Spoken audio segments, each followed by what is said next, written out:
PV লেখচিত্র।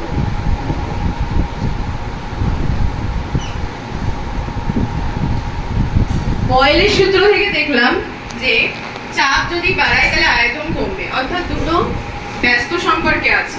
যখনই কোনো ইকুয়েশন ব্যস্ত সম্পর্কে থাকবে তখন গ্রাফটা এরকম হবে। এখানে আয়তনটা নিয়েছে হচ্ছে x অক্ষ বরাবর আর চাপটা হচ্ছে y অক্ষ বরাবর।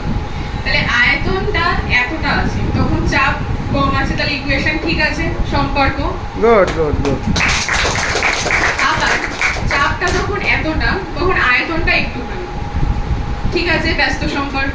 এই গ্রাফটাকে বলা হয় সমপরাবৃত্ত। গুড।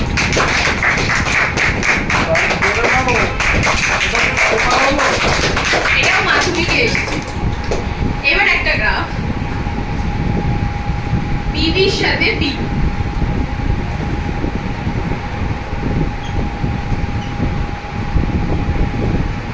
দেখো বয়েলের সূত্রে দেখলাম পিভি ইকুয়াল টু কে, ধ্রুবক। যখনই গ্রাফে আমরা ধ্রুবক পেয়ে যাব তার উপর একটা লম্ব টেনে দেব। ও গুড, লাভলি। আমার তাহলে এটা কি হলো? পি অক্ষের সমান্তরাল হলো গ্রাফটা।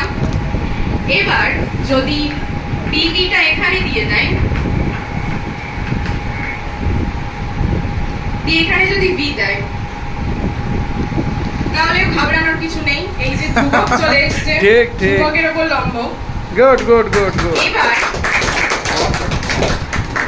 কোশ্চেন যদি একটু কঠিন করে,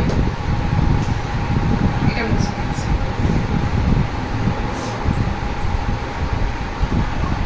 সাপোজ দিল ভিটি। অনেকের মনে হতে পারে যে আমরা ভিটি লেখচিত্র তো চার্লস থেকে করেছি, আর বয়েলের সূত্রে তো ভির সাথে টি কোনো লেখচিত্র করিনি, তাহলে এটা কি হবে? সেক্ষেত্রে হবে, দেখো আমরা বয়েলের সূত্রে দেখলাম যে উষ্ণতা আর আমাদের ভর দুটো ধ্রুবক, তাহলে এখানে টিটা ধ্রুবক পেয়ে গেছি, টি এর উপর লম্ব গুড গুড। হয়ে গেল গ্রাফ। তাহলে এক্ষেত্রে এটা হলো ভি, মানে আয়তন অক্ষের সমান্তরাল। গুড।